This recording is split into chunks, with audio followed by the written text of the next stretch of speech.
mengenai konsep structural engineering. Ya, saya ucapkan terima kasih kepada para peserta yang hadir pada kali ini.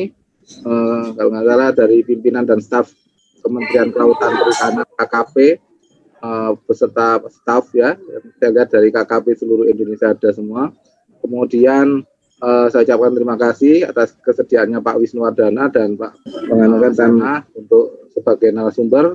Terima kasih Bapak Ibu dosen kelautan, teknik kelautan yang hadir, Bapak Ibu dosen MPK atau ITS yang hadir, dan panitia tidak lupa saya ucapkan terima kasih kepada panitia ini, ada Pak Suntoyo, Bu Silvi, Zade, Pak Dendi, Bu Imala Danis ya, yang sebagai panitia pada eShort program kali ini. Kemudian terima kasih para mahasiswa Himpunan Teknik Kelautan yang sudah mendukung kami Departemen Kelautan untuk mengadakan eShort program ini. Terima kasih juga mahasiswa-mahasiswa dari Teknik Kelautan ITES, dari FTK, dari luar yang masih berkenan untuk hadir pada perkuliahan kali ini. Ya kami tidak panjang-panjang aja, cuman yang penting ini eShort program ini merupakan kuliah tamu yang dimana kita akan menampilkan pakar dari teknik kelautan, ITS, dan dari luar negeri. Dan nantinya mudah-mudahan ini akan berlanjut, ini seri yang terakhir, seri ketiga, dan bisa berlanjut untuk kedepannya gitu ya. Jadi demikian saja acara ini saya buka eShort program seri ketiga dari Departemen Teknik Kelautan. Akhir kata saya ucapkan wassalamualaikum warahmatullahi wabarakatuh. Terima kasih pada Bu Yamala, saya kembalikan lagi. Oke, terima kasih Pak Herman atas sambutannya. Acara selanjutnya dilanjutkan foto bersama. Bu Sade, apa bisa membantu? Bu Sade?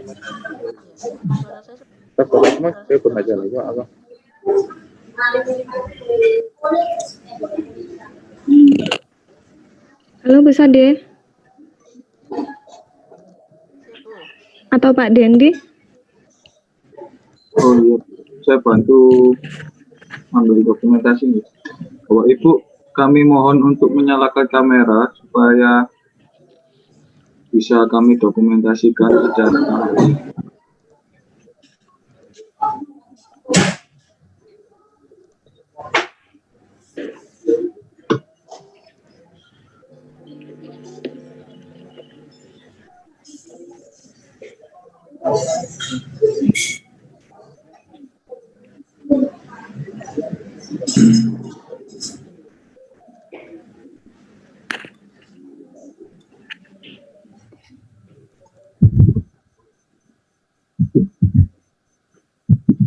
Baik, yang terakhir halaman ketiga.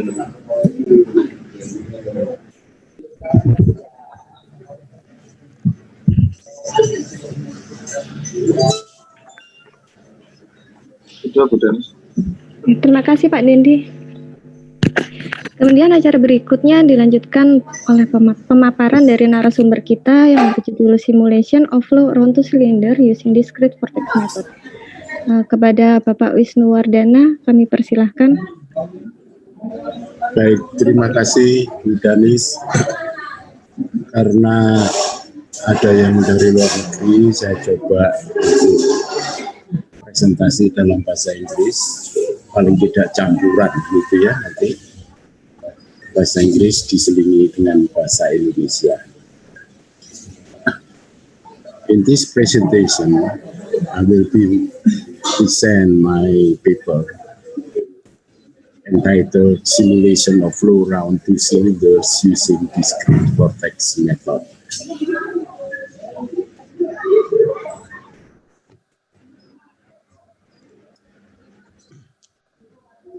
This simulation, the purpose of this simulation is to simulate the interaction of flow around two cylinders, which can be used to simulate two members of offshore structures, for example, which is close to each other, which can be calculated and picture the flow around those two cylinders, and also calculate the force the drag force and the lift force of those flow around the cylinders. I start with the basic formulations using Navier-Stokes equation, which can show in this caption, in which here is the Navier-Stokes equation in terms of velocity, and this is the Navier-Stokes equation in terms of rotation or rotation, and this is the complex potential, which is the velocity potential plus stream function, in which from these two equations we can separate to be those cause the convection or the movement of the vortex, and also the random walk to simulate the flow of the equation. So in this case, we separate this Navier-Stokes equation into two parts, in which this first is the convection flow, and the second part is the diffusion flow. In here, we show the stream function and vortex potential. In this case, is the free stream complex potential, and this case, and in the second things is the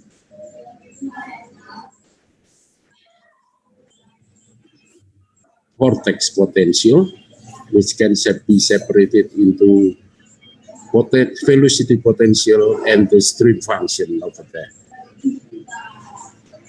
And this is the flow chart of the strategy of the calculation of the flow around two cylinders, which is in here. I start with one cylinder first, in which for one cylinder we use this equation, in which this first part is due to the free stream potential. The second part is due to vortex around the surface of the cylinders, and the third part in here is due to the vortex shaped by this cylinder. It uses the Martensen equation like this, which can be integrated around the infinity, which left only the vortex around the surface, and this is the discrete part of the equations, in which here is the self-induced velocity of vortex.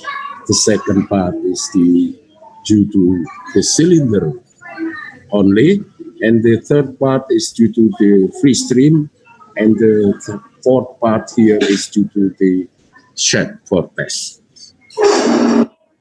And this is the segmentation of the domain. In here, I use a simple grid system in which the grid is expanded linearly.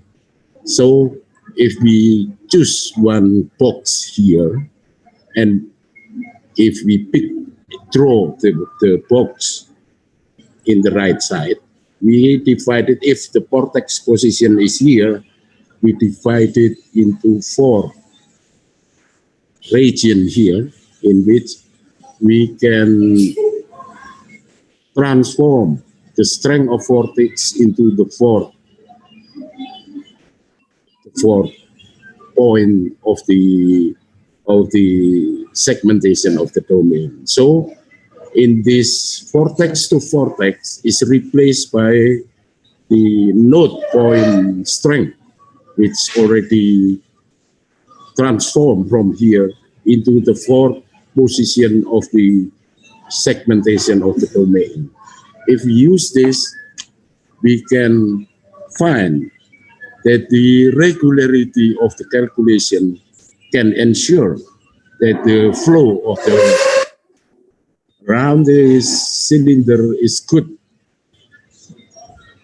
But this is to show that the vortex to vortex calculation, sometimes it produces irregularity.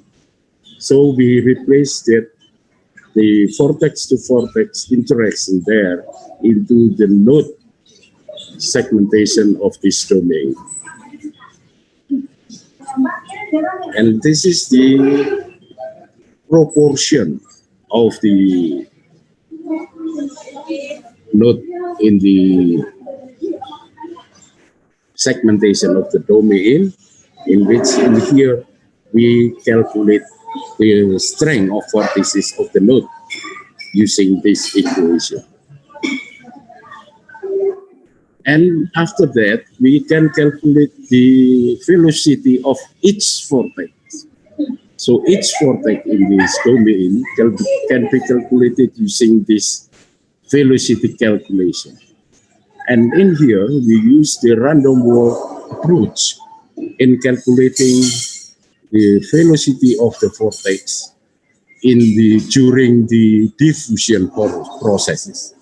So in here, we use 2 pi p2, which is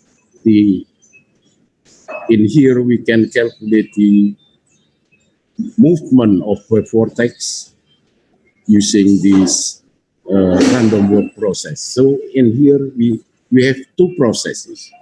We have convection process, which is calculated between the node of the segmentation of the domain, and second is the random walk process, which can be added together to form the movement of the vortices, like in this final equation.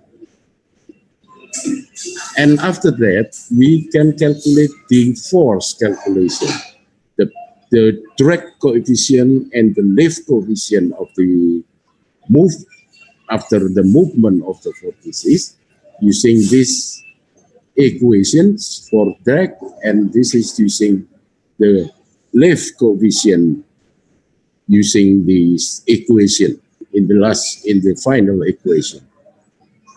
And this is the result. We can see here that at t equals 0 and t equal 5, we can resemble the flow around the vortices behind the cylinder like this to be this long 420 times of the simulation like this, which can be shown according to the picture in the below here, which is similar. So we can ensure that the flow around this cylinder can be picturized in the computer similar with the flow around the cylinder produced by this photograph.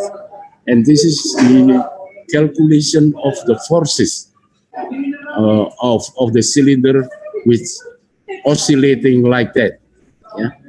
Jadi in this kind of simulation, we simulate the flow around the cylinders and also produce the force and the drag around that cylinder, which shows in this graph picture. And for the flow around two cylinders, it is almost similar thing, except we use also the complex potential in here, in which the complex potential is the velocity potential and the stream function, in which this, if we derive this equation, we can find the conjugate velocity of the vortices. This is the one due to the free stream, and this is the one due to vortex around the cylinders. We can, in here actually, we can simulate the flow of a lot of cylinders, not only one 2, 3, but N cylinder. We can use this for N cylinders. But the more cylinders we have, the more CPU time and the strength of the computer. We need the force. We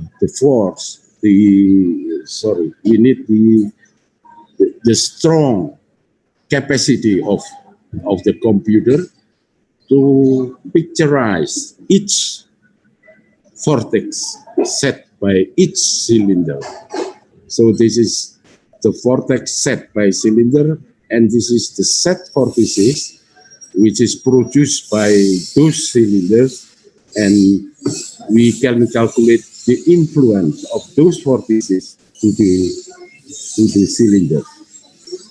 Those equations using the Martensen equation like this, and this is the self-induced vortex to the cylinder, and this is the integration around the cylinders, and this is the equation of the free vortices, and this is the influence of the set vortices. Those discrete vortices can be written in the discrete form, in which here this is N cylinders, and this is the element of each cylinder. This is due to the free stream, and this is due to the vortex set by each cylinder.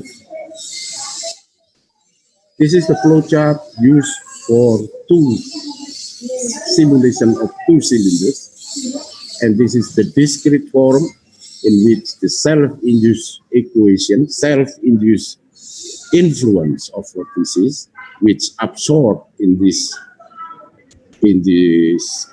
matrix, and this is also the induce of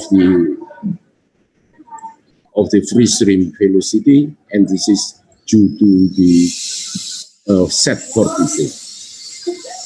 And it is to end up with this kind of matrix calculation, in which this is the influence of all matrices, in which case this is for two cylinders, and gamma 1 and gamma 2 is the strength of vortices around one cylinder, and this is strength of vortices set by another cylinders, and this is the free stream and the influence of the vortex set by those two cylinders. And this is the segmentation of domain of two cylinders, in which here is the one cylinder, and this is the second of cylinder. And you know, in here we have box segmentation of domain of the first cylinders, and this is the box of the domain set by these cylinders. So if we assume that the segmentation of domain, we can find this is the first segmentation of domain, and this is the second segmentation of domain, and actually there is a rectangular grid system. So for the case of flow around two cylinders, we need three grid system. That is the polar grid system set by one cylinder, and this second grid set by this second cylinders, and also the third is the rectangular grid need to calculate the velocity of the vortex. So in here we have three kind of overlapping grids, which we distribute the strength of vortices into 4 grid nodes here, into 4 grid nodes here, and also distributed in the rectangular grids like that. So in the first distribution of strength in this polar coordinate is to calculate the strength of vortices, which then we can use this to interact with the first cylinders, and also we use the second distribution of vortices which interact with the second cylinders, and also the third rectangular grids which interacts to each other, so we can find the velocity of the vortex. And this is the transformation into grid nodes, in which the strength of vortices is distributed into these 4 nodes. The first grid, polar grid nodes, and this is the second polar grid nodes. And this is the calculation convection velocity, in which case we find the convection velocity for one cylinder, and this is the second velocity due to second cylinder, and we can add up these two. And also in here, we can transform this strength of vortices to the third grid nodes, rectangular grid nodes. So we can find the speed of the vortex due to these 2 polar grid nodes. And also we have to the same as the cylinder in the unbounded fluid. We can also add up the random walk method, which can be expressed in this equation. So we can also do the time integration here, add up with the speed of the vortex due to one another, and also due to the discrete vortices. We can also use the strength calculation of force here to have the CD, the coefficient drag, and also the lift force drag here by calculating the pressure around the cylinder. In here is the normal pressure, and this is the skin friction. We can add up these two, and we can have the force experienced by these 2 cylinders. And this is the method of enhancement, which can be used to smooth the process of the walk, of the movement of the vortices here by proportionalize the strength around the cylinders using this equation.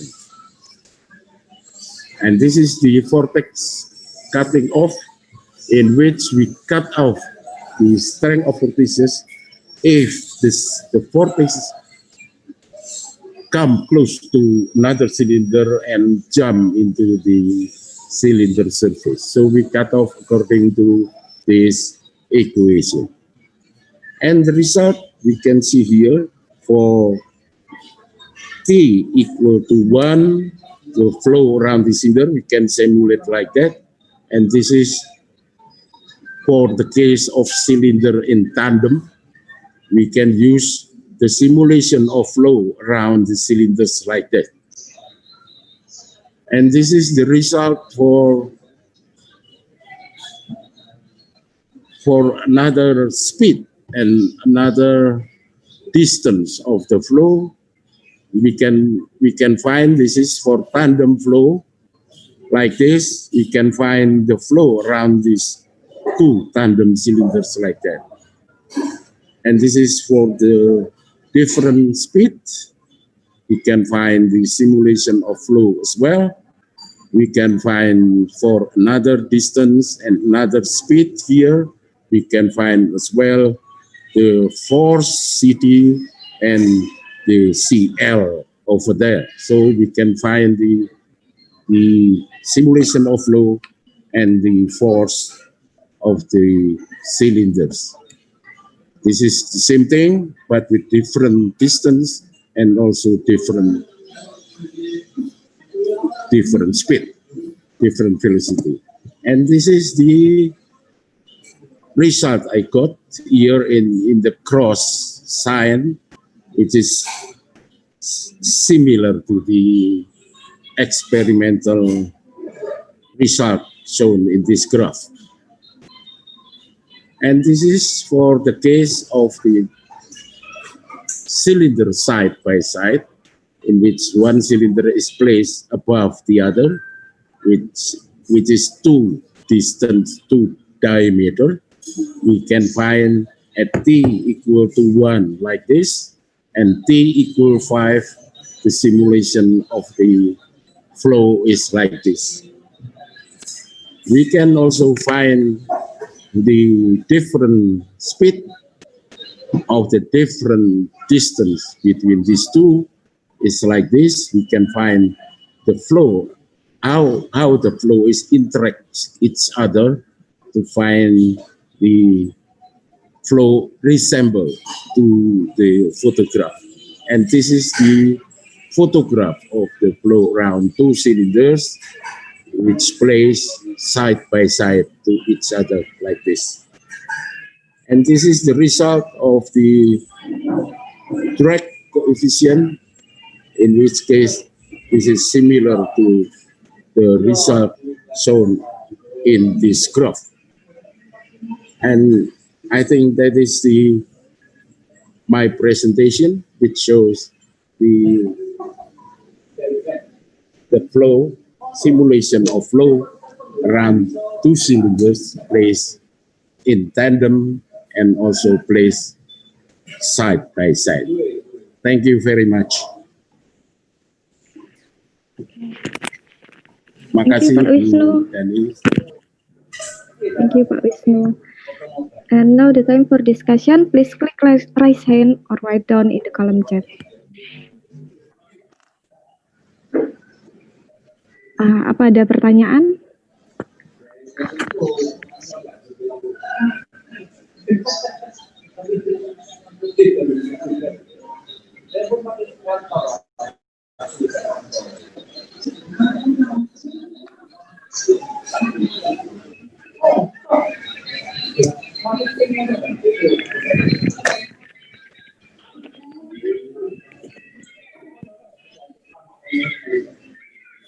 Silakan tanya. Ada yang raise hand, Pak? Sebentar.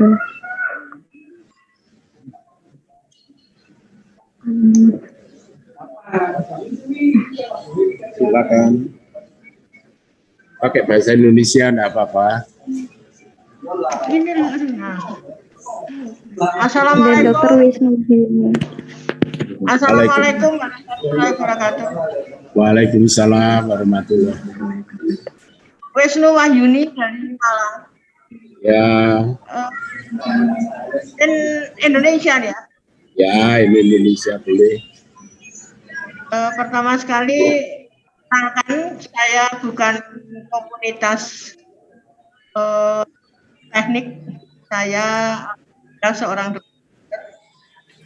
Dan saya ingin menanyakan kepada Prof. Wisnu, berdasarkan teori yang tadi sudah disampaikan, seberapa manfaat dari teori itu untuk bisa diaplikasikan di Indonesia sekarang? Oke. Atau untuk generasi Z 20 tahun yang akan datang. Ya. Terima kasih. Assalamualaikum. Ya.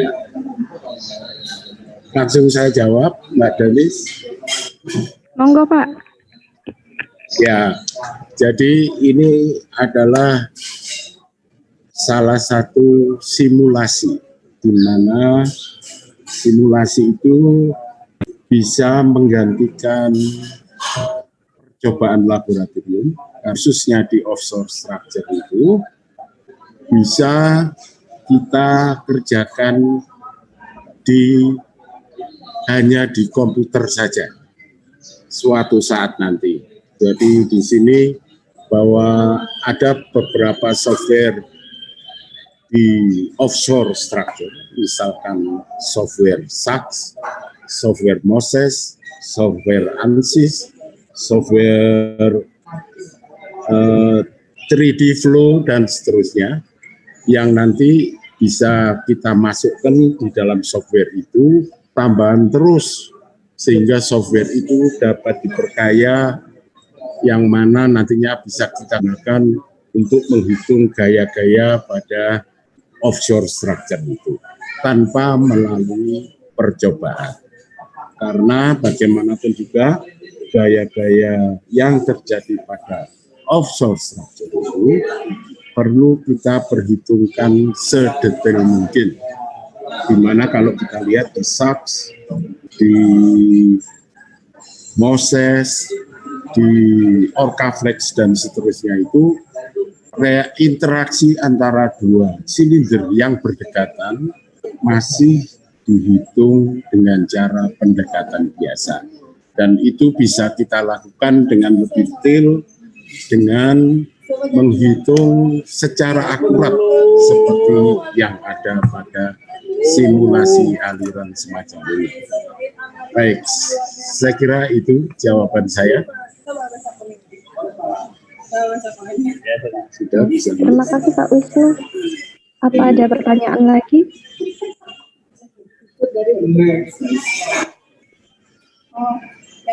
Sudah, Bu Yuni. Teman dulu, Rob ini dulu dong. Ini dulu, ayo. Bu Yuni.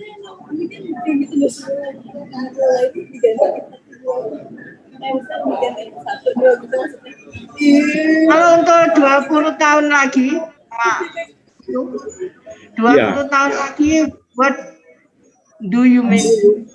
Ya, dengan semakin nanti kita di masa depan, semakin kita mengerjakan semuanya itu hanya di dalam komputer saja, cukup.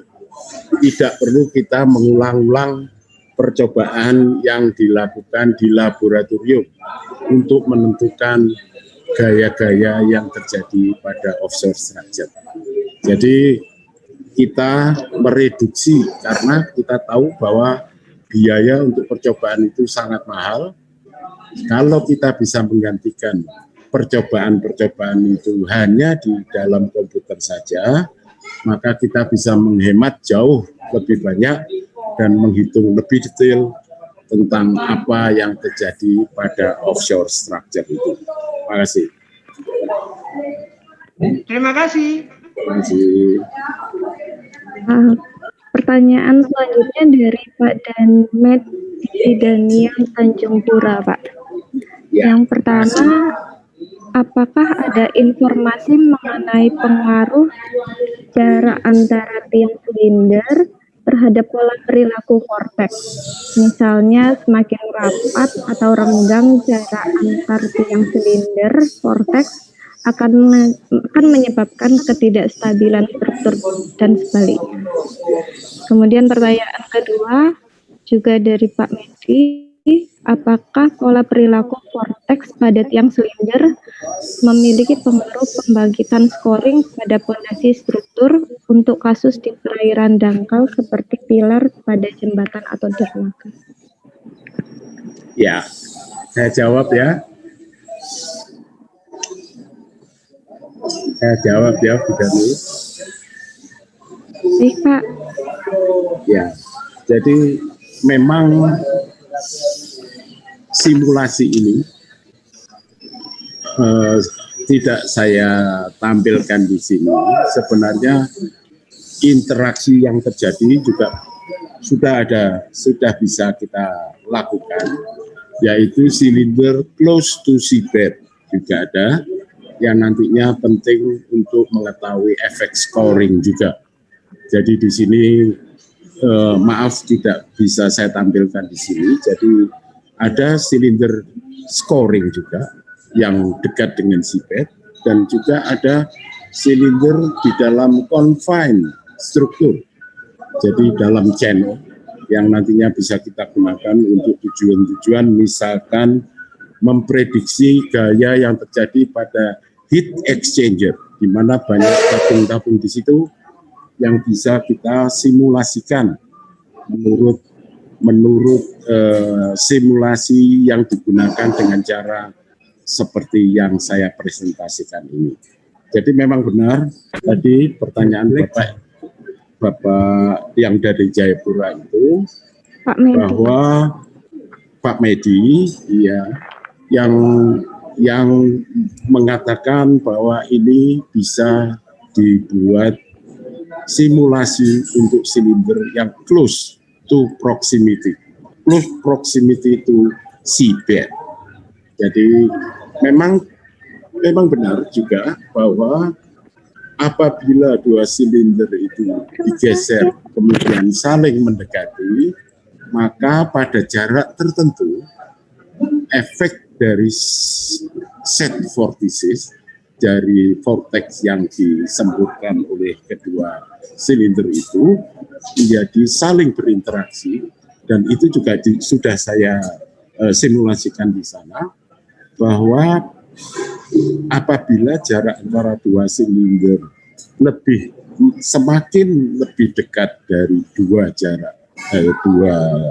diameternya, maka set vortices itu akan berinteraksi satu sama lain.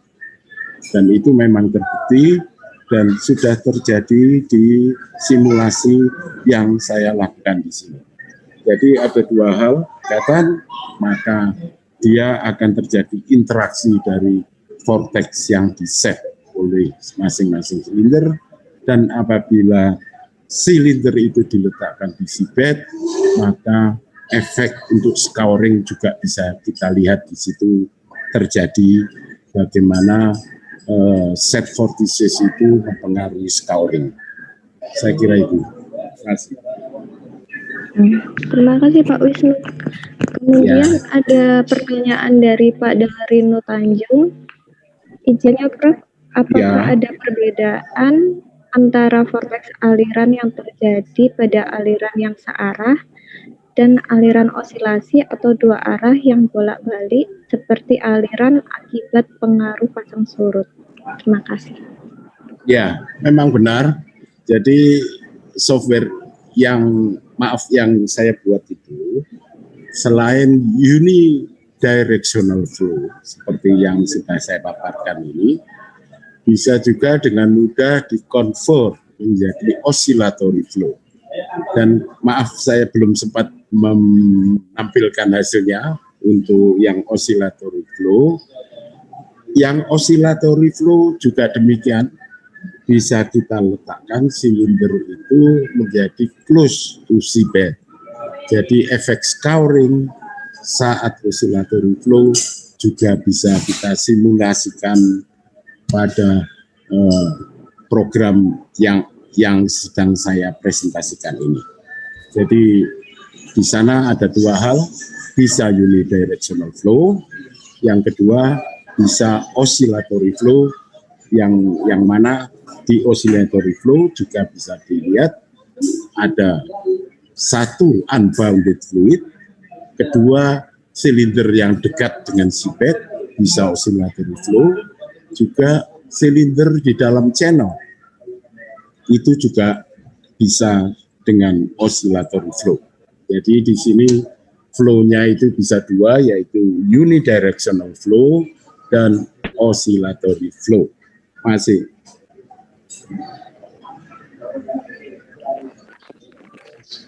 Oke Pak, ini satu lagi pertanyaan, ini ada yang tanya dari Kongonmicita. Ya. Bagaimana pengaruh suhu pada bentuk aliran vortex? Pengaruh apa, Pak? Pengaruh suhu pada bentuk aliran vortex. Suhu. Iya, suhu. Oke. Ya, ini di dalam pemodelan ini saya belum memasukkan faktor suhu. Saya anggap bahwa kalau di offshore structure itu pengaruh suhu minor. Minor artinya tidak terlalu penting. Jadi kecuali untuk lain, misalkan di superheater atau heat exchanger, pengaruh suhu itu memang layak diperhitungkan, di mana pengaruh suhu itu bisa kita modelkan dengan kompleks potensial seperti pada persamaan di atas. Di situ bisa dimasukkan bagaimana pengaruh suhu yang bergerak, dada air yang bergerak di sekeliling silinder itu, sehingga kita bisa tahu bagaimana distribusi suhu setelah silinder menghasilkan vortex setting itu. Masih.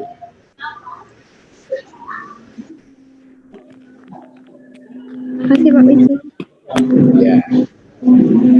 Ada pertanyaan lagi?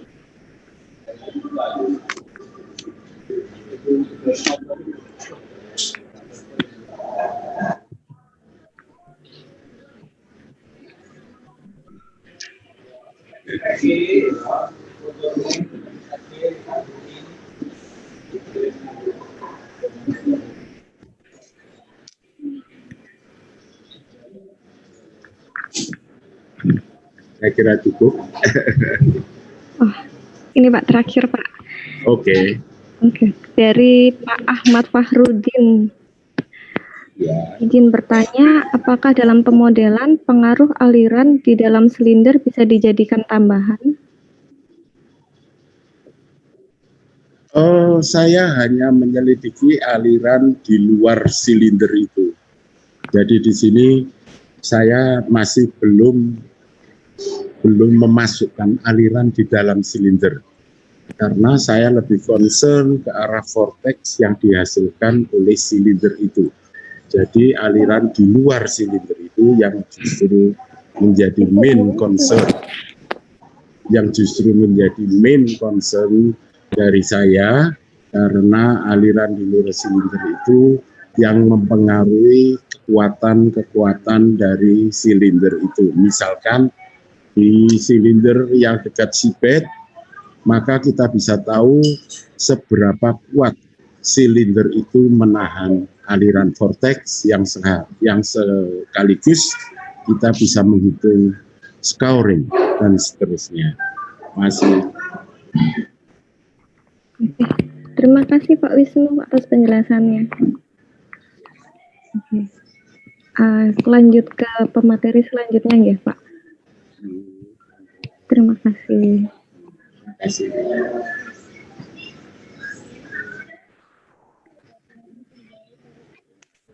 Pak Wisnu minta tolong untuk di stop share Pak. Stop share. Ya.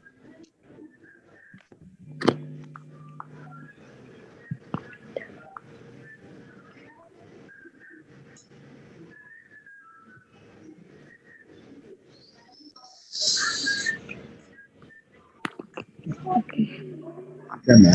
Gentlemen, perkenalan Pak Wisnu. Sama-sama. Ladies and gentlemen, the next about fundamental concept of coastal engineering using Excel spreadsheet for practicing coastal engineers. Please, Mr. Ahmad Sana, the time is yours. Okay, thank you very much. Assalamualaikum. Waalaikumsalam, Profesor Ahmad Sana. How is everybody? Yeah, fine. Thank you. How are you? Alhamdulillah Rabbil Alamin. Alhamdulillah Rabbil Alamin. Alhamdulillah. Very nice to be here. Actually, I was just listening to Professor Vishnu, and Yes. I must say that my presentation is very simple and very basic. So I will not have many complex equations.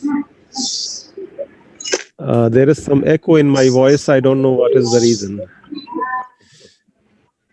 Let me see. Is it okay? Can you clearly hear me, or Yeah, some problems?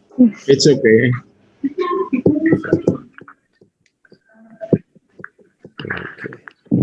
So I think I don't see my on my screen to present something, isn't it? Share screen. Okay. Yeah, that's fine now. Yes. Okay. Let me just start with my presentation. Okay. Is it clear or? Clear.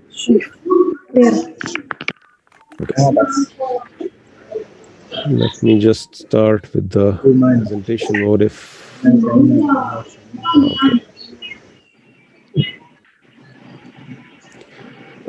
So the topic today is not only today, but the rest of the 3 days also will be very basic.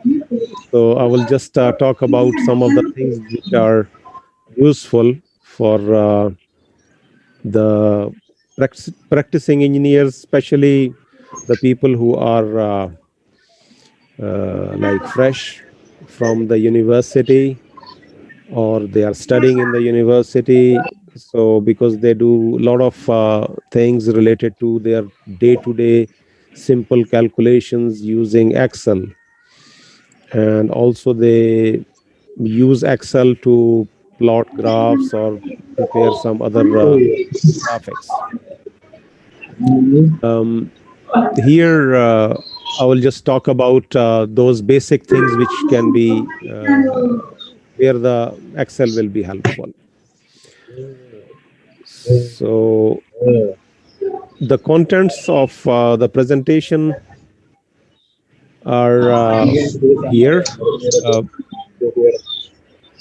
Please let me know if there is any problem in the slides, or if you see them like in, or if you don't see them, so that I can do something from here. So my assumptions about the participants of this session. This is my first slide. After this, what is so special about coastal engineering? We'll briefly talk about it. Then practicing engineers as users versus developers. So that'll also a little bit of point of conflict. We shall talk about it as well briefly. Why should we use VBA, that is Visual Basic for Applications? Then I will do a little bit of introduction about MS Excel and a couple of examples, and then the conclusion. So these are the contents. I might not take 1.5 hours, so I might finish earlier. So please, if you have any questions in between, so please keep on asking during the session, so that we can make it like an interactive session. So my assumptions about the participants is like, first of all, that you are an engineer who has studied at least one course on fluid mechanics or hydraulics, which is, I think, valid, because the people who are attending this, they are definitely related to coastal engineering somehow. So coastal engineers, of course, they have studied the topics on fluid mechanics and hydraulics. You know some basics, of course, that is again valid. You are using Excel for your everyday simple calculations and graphics. I think that is also valid for all of us who are attending this.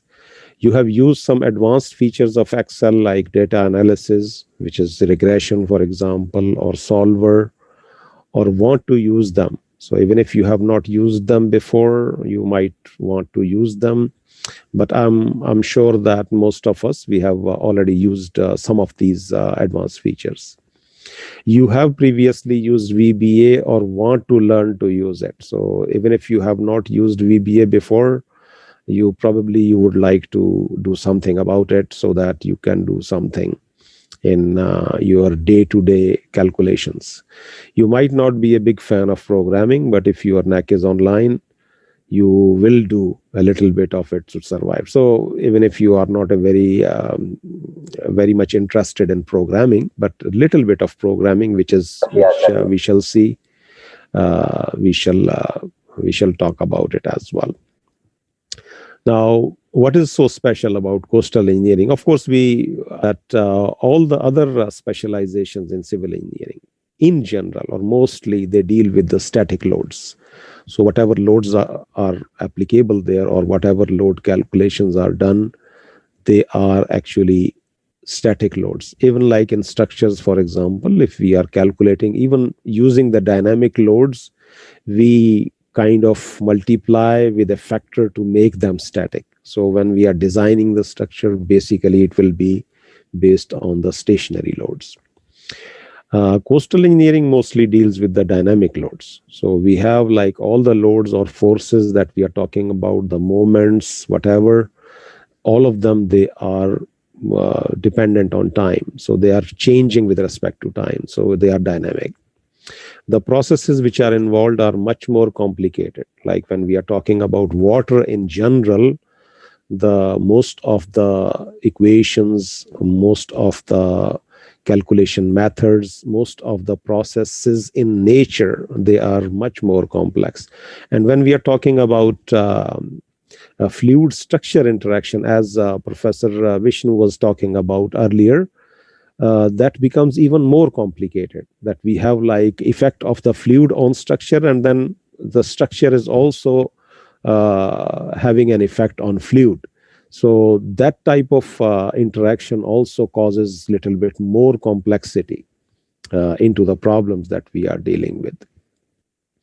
The last thing, of course, in most of the other specializations, maybe geotechnical is an exception, but in most of the other civil engineering specializations, most of the work is like monotonous. Like whatever you are doing, we will be doing it actually in the same way as you are doing it with other types of structures.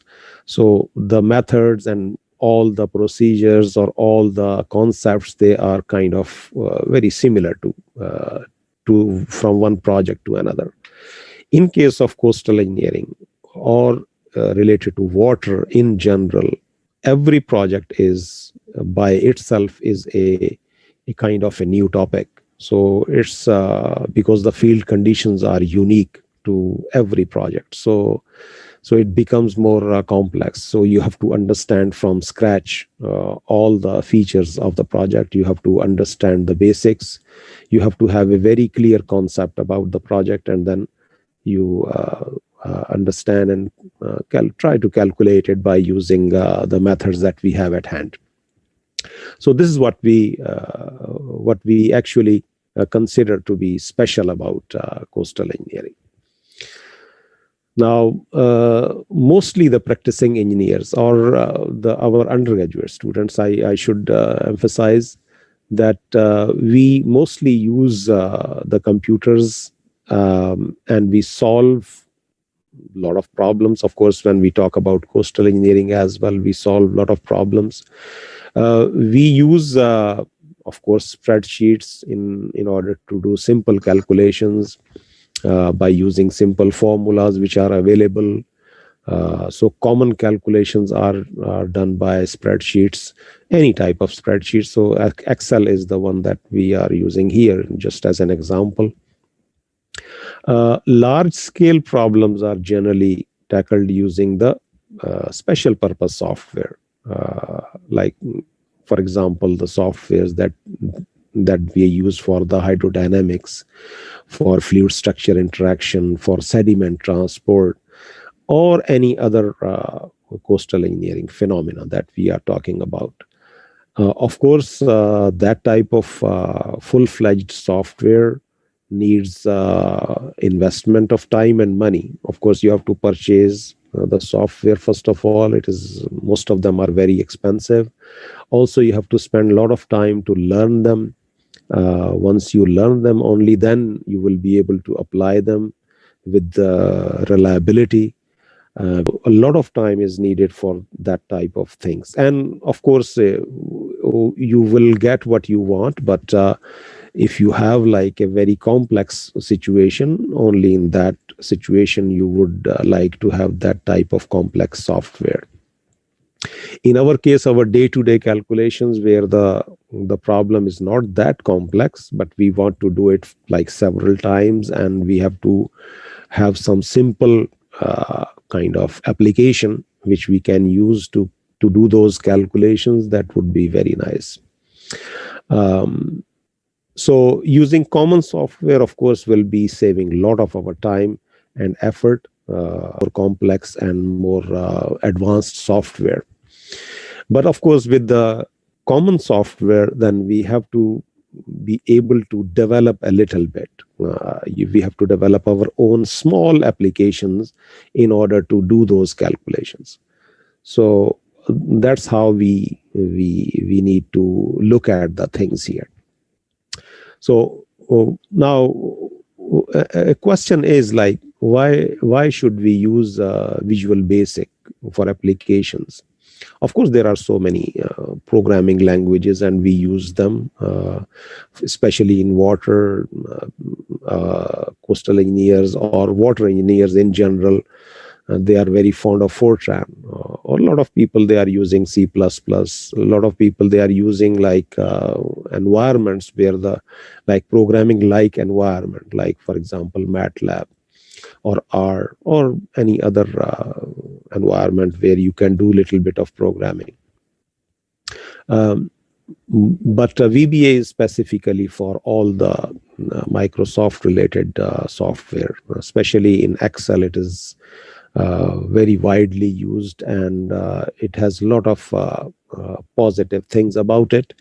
Of course, I'm not marketing for Microsoft or any other company, but of course, like VBA is the choice for the Excel. So since I will be talking about Excel, so that's why VBA will be my point of focus. So design problems in water, generally they involve iterations. Of course, as we have seen, for simple pipe flow, we calculate the friction factor, and the friction factor, like Colebrook equation, for example, it requires iterations. So that's our everyday life, that we have to do the iterations in order to solve something. Sometimes the computed results, we have to present them in tabular or graphical form for the better understanding of the situation. So if we are using like a lot of data and we are preparing graphs of similar nature in Excel, so if we do them one by one, of course it will take a lot of time. But if we develop a very small VBA program, we call it as a macro in Excel. So if we develop that can save a lot of our time when we are developing such type of graphics. Of course, iterations can be dealt by any programming languages, as I said before. But then again, when you want to present your results in the form of graphics or in the form of tables or in the form of other useful information like a dashboard, you will have to have some spreadsheet type environment. So in that case, of course, you will use either Excel or any other spreadsheet.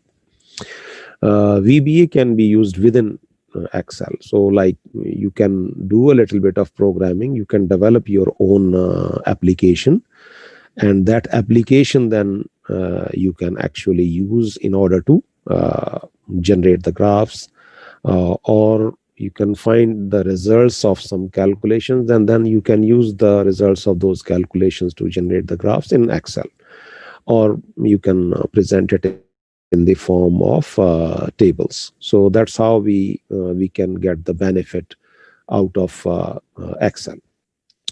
Now, of course, I'm just going to talk about a little bit about the basic things which are available in Excel. There are a lot of built-in functions. So all those built-in functions, of course, a lot of them we use all the time. Some of them we use only at special occasions for special type of calculations. On this slide, I'm just showing the type of the functions that we have available. Like we have financial functions, which normally we don't use them. Logical functions, which are used for small, kind of calculations or understanding of the data for data analysis. Date and time, lookup, math and trigonometric functions. Then there are statistical functions, engineering functions, lot of other things which are available in Excel. But of course, like all these formulas, some of them we as I said, most of them we don't use, but some of them we frequently use them. Now, of course, these are built-in functions. So it is possible to develop your own functions in the similar manner as they have developed their built-in functions. And you can actually install them in your desktop or in your laptop, and then whenever you want to use them, you can also use the same functions. Or you can use a sheet which keeps those functions, and then whenever you want to do some calculations, just open that sheet and do all your calculations there. So there are several ways by which you can actually develop and then keep those functions with you. One of the very interesting, I think most of us probably have used it, a very basic function which is available in Excel is what we call as goal seek. As I said, in many situations, we have to solve a simple equation by iterations. So goal seek function is very helpful in that type of situations. So you have a simple formula and you want to solve it by iterations. So you can use goal seek function, and then you can get your solution. We shall see the example a little bit later. I'm sure this is a lot of people have already used it, but if you haven't used it, then probably it will be very interesting for you. Otherwise, of course, bear with me if you already know it, so we can just advance our discussion starting from simple things. So goal seek is one of the interesting features there. Of course, like the feature that mainly I wanted to talk is what we call as VBA environment. So macros and actually macro is like a small programs which can be developed by copying all your actions. Like when you are doing some calculations, as I said, if you are doing some calculations and you want to in fact plot graphs, for example, and you want to plot, like, for example, 20, 30, 100 graphs from different data sets, and you have to draw them from different data. So like you have a data set there, you plot one graph, and then you just copy the actions that you do in order to plot that graph. That can be recorded as a macro, and then that macro can be used for the other data sets to plot similar type of graph. So macro is actually a VBA program which is recorded by Excel. So once you start recording it, of course, it's I think the people who have used it is in developer tab. Just click developer, and you just click record macro. When you click it, it will start recording whatever action you do in your worksheet or spreadsheet.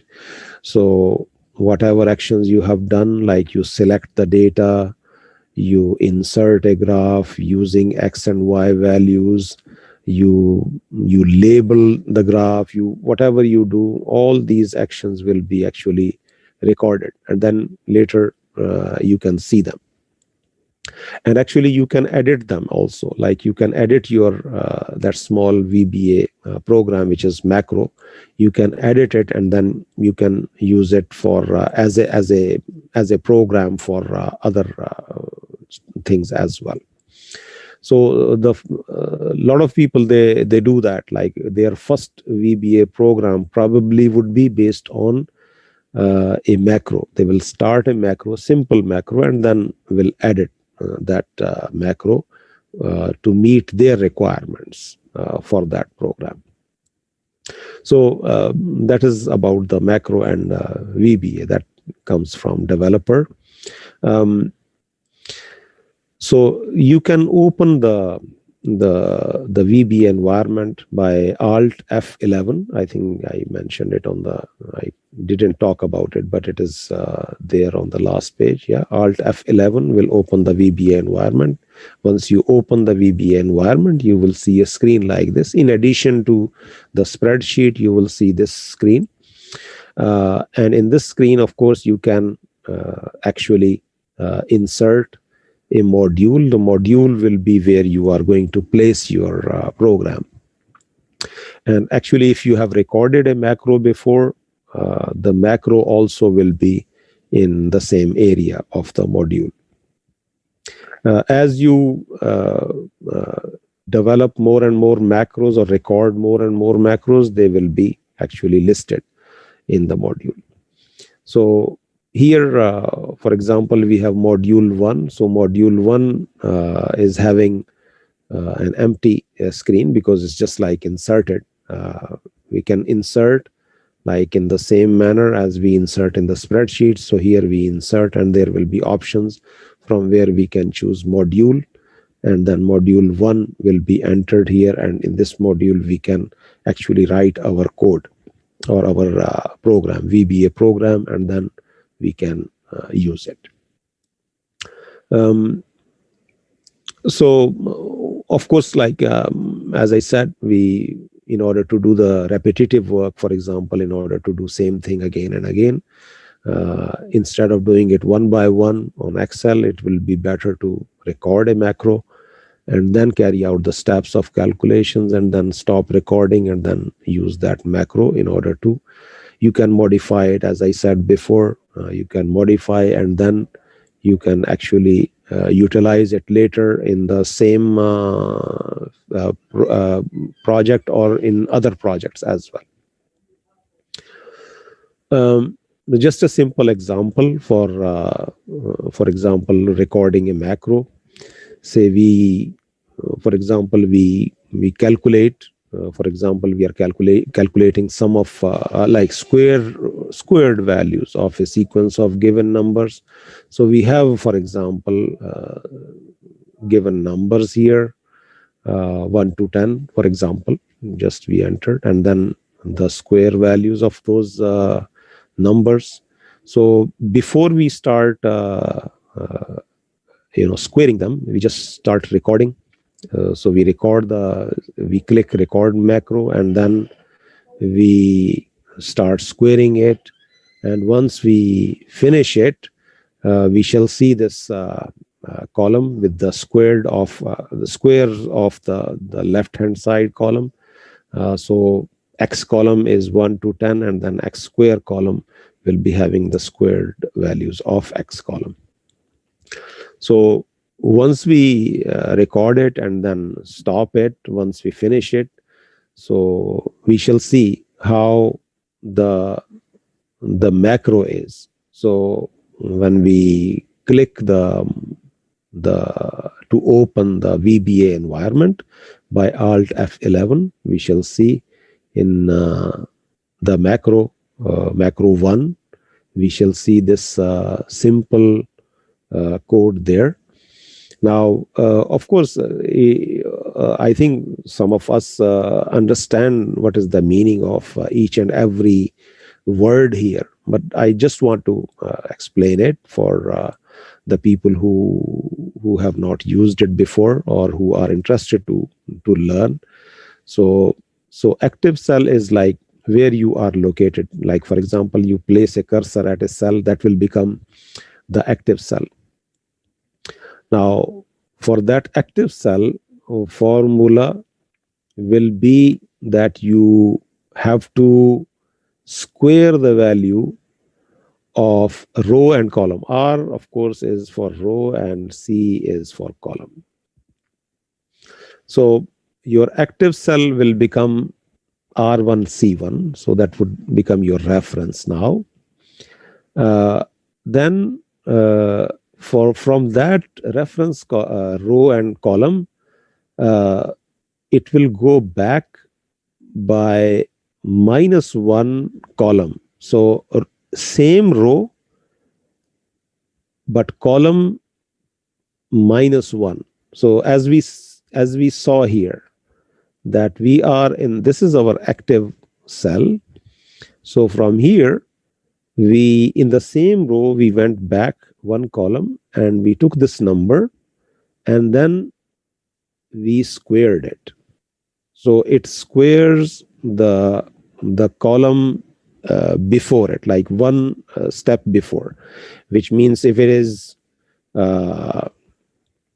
if we are talking about column A, we are in active cell is column B, B3, then it will go to A3 and it will square it and it will put it there. Then it will select, when it will select B3, so that is B3 is the column where we are right now, it will select it and then it will autofill. For this selection, it will autofill and destination will be the range from B3 to B12. And as we can see here, we are talking about B3 to B12. It will autofill the thing that has been done before here. So the same value will be like, it will go to the column, the previous column, it will square it and then it will fill it there. So this is how like the simple calculation will be done.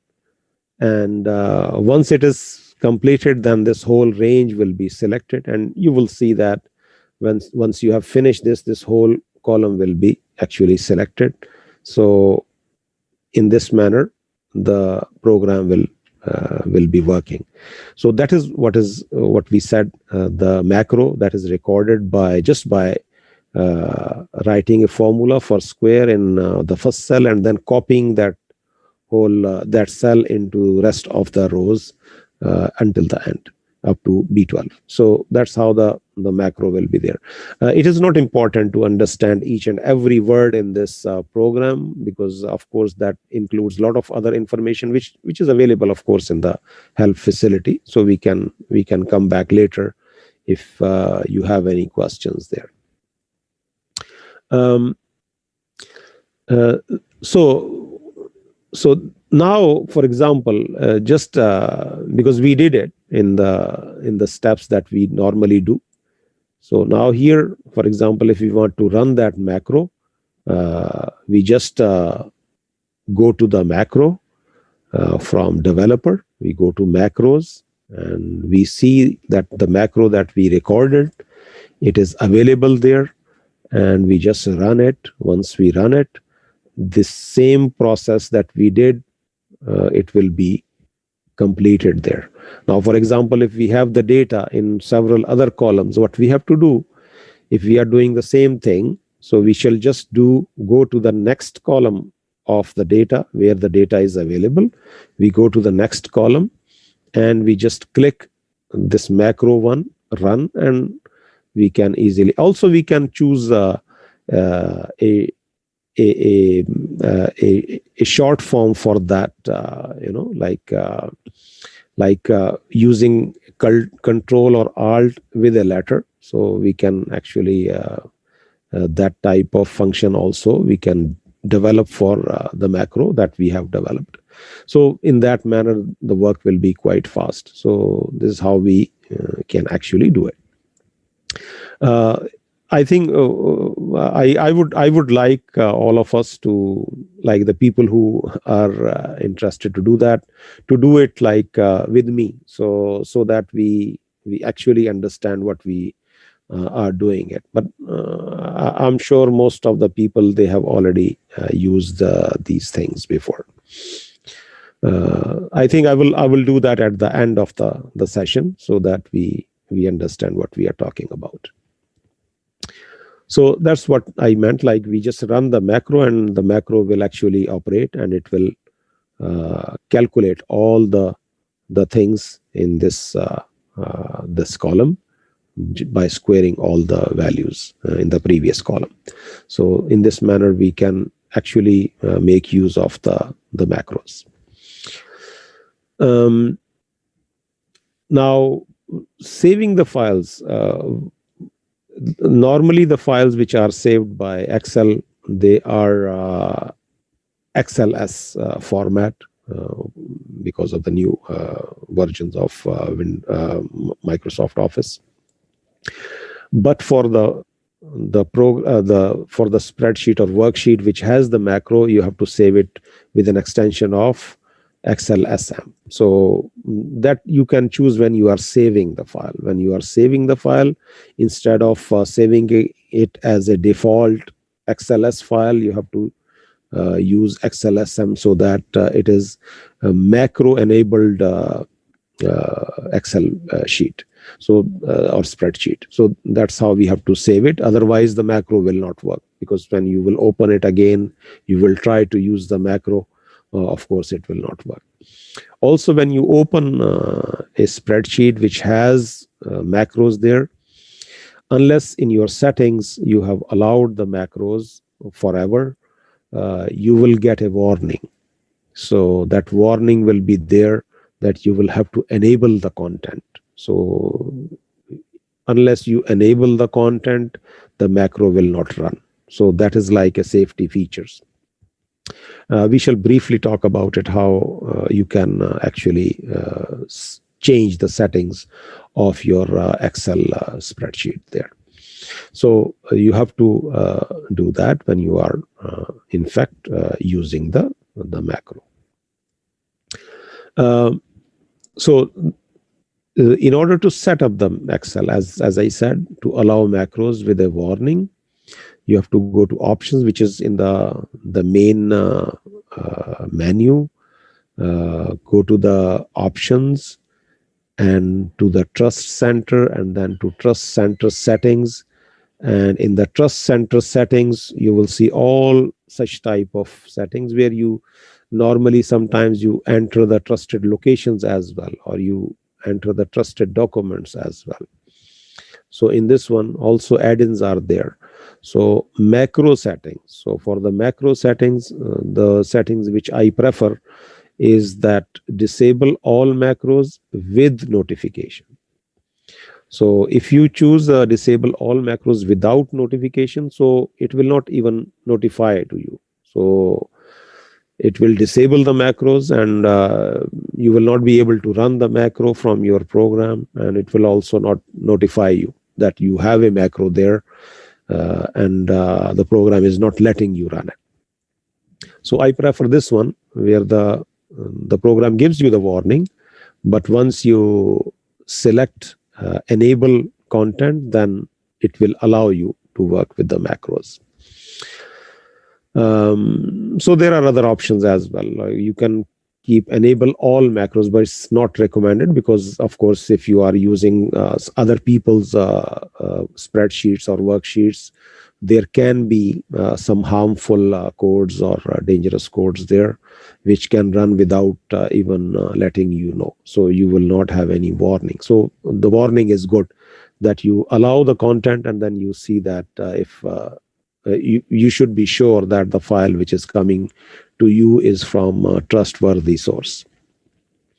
And also you have to click this one, trust access to the VBA project object model. So unless you do that, it will not let you access that environment where you can in fact see the macro, or you can develop your VBA application. So in this manner, we can set it up. Now, just as an example for a simple calculation in everyday calculation in the field of coastal engineering, the first thing, the very basic thing that we do is we calculate the wavelength for a wave, water wave, from the given depth and period. The depth and period of oscillation are given, water depth is given, and we are interested to find out the wavelength. The simplest theory which we use almost all the time, is linear wave theory or airy wave theory, according to which the wavelength is given by this expression, where wavelength on the left hand side, that is equal to gt square, wave period square, divided by 2 pi tangent hyperbolic 2 pi d over L. And as we can see, L is implicit here within hyperbolic tangent, and because of that we have to use out the value of the wavelength. And in many situations, actually, we use successive substitution. The simple process of calculating the wavelength, we use a successive substitution. So we just calculate by ignoring this part, considering it to be a deep water wavelength, gt square over 2 pi as our first trial. We use this value and we calculate L, the first trial. Then we put that first trial here and we calculate our second iteration value. And then we compare the second iteration result with the first iteration result. And then we compare two successive iterations and see if the difference is within reasonable limits. Until that difference is very small between two successive iterations, we don't stop our calculations and we keep on successively substituting these values there. So that's how we do the calculations physically, or like in manual calculations. Now, this can be facilitated, as we briefly talked about, goal-seek. So goal-seek function in Excel actually can help us in that manner, in that matter. So where we can actually use that. So one option is goal-seek, and another option is like to write a very small code and do the calculations by the VBA code. Now, both of them have their own limitations. I mean, for goal-seek, it is very quick. You just enter the data and quickly you can get the result without any program or developing any program for that or any application for that. But that would be good only if you have like a single value to calculate, or you have few values to calculate. So then you would not enter to the domain of developing that, even if it is a small application. But if you have to calculate several values, like for several situations, you have to calculate the wavelength, then of course it would be more useful that you develop a small application like in VBA, and then use it. Use your function that developed by you, and just have to write down the function and enter the arguments of that function. And the arguments of the function in this case for the wavelength, as we know, is only depth and the wave period. So there are two arguments. Those arguments will be entered in the function developed for wavelength, and you will be able to actually see the result instantaneously. Well, of course, you have to develop that application in VBA first.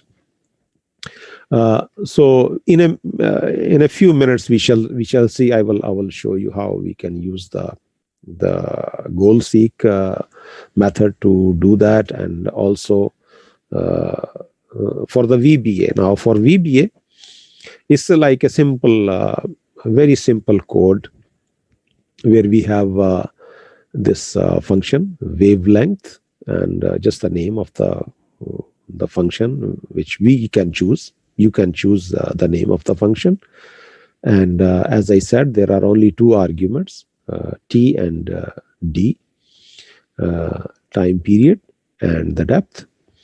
Now, just this information is given for our own, understanding. Whatever you put with a comma, single comma, so that will be treated as a comment. So it will not be used in the program. So it is just like for the information. Like in the same manner as we have in case of other programming languages as well, we have some different syntax for putting the comments there. So here we have this single inverted comma. So g is the gravitational acceleration, that is 9.81 in meter per second square. D is the depth of water in meter. T is the wave period in second. So we just specify the value of g, that is 9.81, as I said. The value of pi. Now, of course, pi in the worksheet, it is available as a function. So there are two ways to do it. Either you put the value of pi as 3.14 whatever, giving 4 or 5 digits after the decimal, or I prefer to use the functions which are there and utilize them for the calculation of pi, and then use that value of pi for your further calculation. Now, for example, we know that tangent of pi by 4 is equal to 1.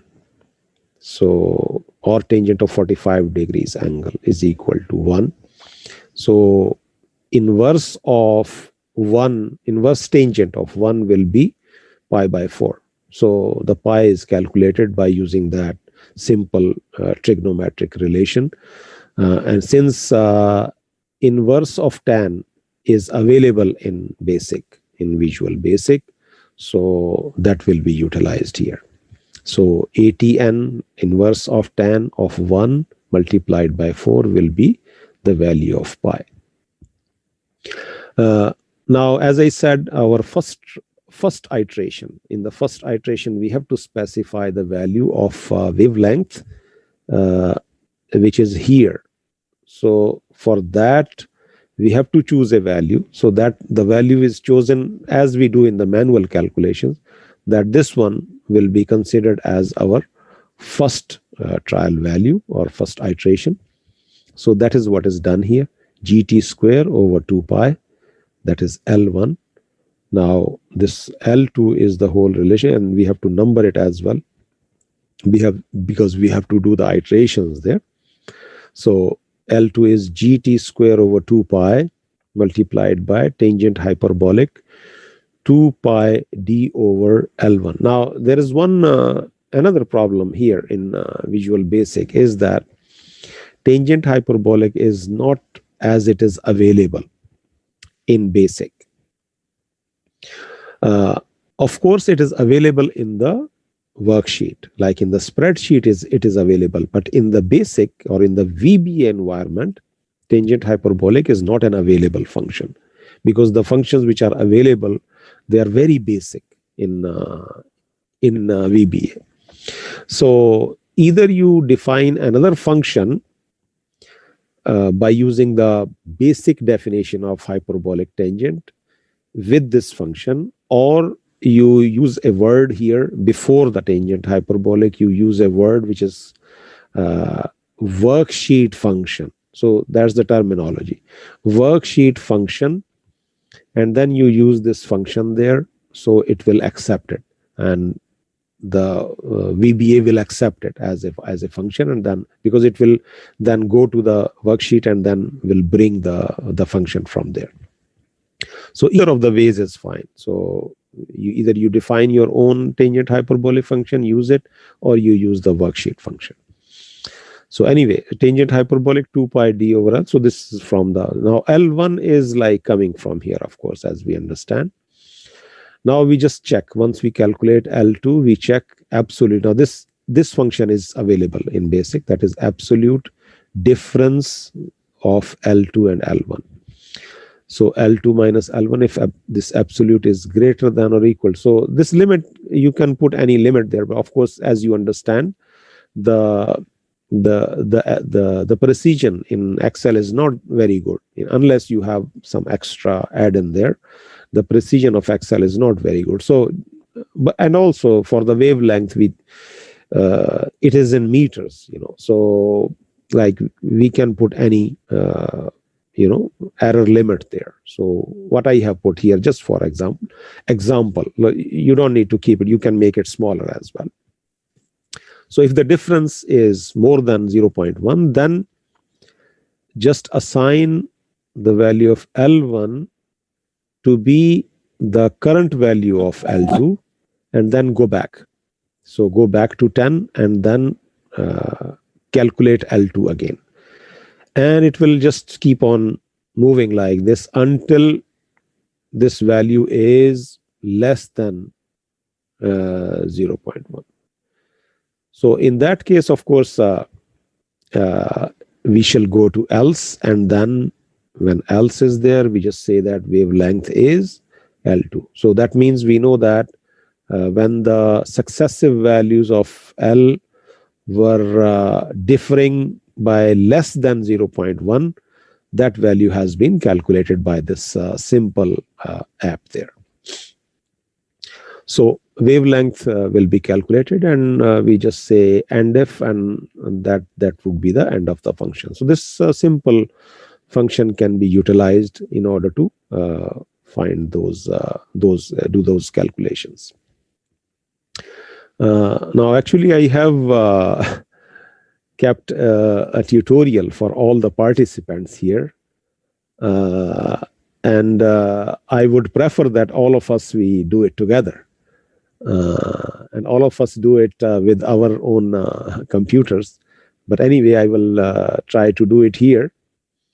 And let's see if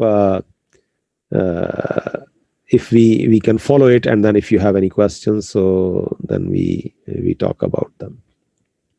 So the tutorial is like is about the second order Stokes wave theory. So in second order Stokes wave theory, the deep water wavelength, as you can understand, in case of Stokes wave theory, unlike the linear wave theory, in linear wave theory, the deep water wavelength is very easy to calculate. But in this case, it is even the deep water wavelength is not easy. So you have to actually use some iterations in order to calculate it. So L naught is the deep water wavelength according to Stokes' second order wave theory. First, we use goal-seek to calculate this deep water wavelength. And then we develop a VBA function to calculate the deep water wavelength using this second order Stokes wave theory. So that's what is the purpose of today's tutorial. Now, and another, the third part, of course, will be to plot the water surface profile in deep water using second order Stokes wave theory and linear wave theory, just to compare that how the water surface profiles are different for second order Stokes wave theory and the linear wave theory. So linear wave theory, of course, we know that the water surface is shown by eta, that will be equal to the amplitude, which is half of the wave height, into cosine of kx minus sigma t. K, of course, is the wave number, 2 pi over L, and sigma is the angular frequency, that is 2 pi over t. Whereas in Stokes' second order wave theory, of course, the first part is just the same as the linear wave theory, but there is an additional part here, which involves the deep water wave height and deep water wavelength. So that's how. So we can actually make it for the deep water. So this one also will become H0, and this one will also become H0. So for the same conditions like deep water conditions, we can actually plot these profiles and see how they are differing from each other. So I will just shift to Excel. I will just take my this equation with me. I will copy it from here. And I will go to Excel. Let me just stop from here and go to the Excel. Okay. Now I will just paste my equation here just to keep the reference. And I have another thing which I have to copy there. Let me just bring it also there. So I have to use t equal to 5 seconds and h0 equal to 2 meters. Now, as we said, we can use goal seek in order to solve this. For using goal seek, of course, we have to just simply arrange this equation a little bit. We take everything, all the terms on one side, and on one side we just keep 0. Yeah. So, for example, if this right hand side, if I move it to the left hand side, so it will become L0 minus all this equal to 0. So I will just use it like that. Now, for example, if I let me just enter the data here. Say t. Okay. I will just make my fonts a little bit bigger so that everybody can see them.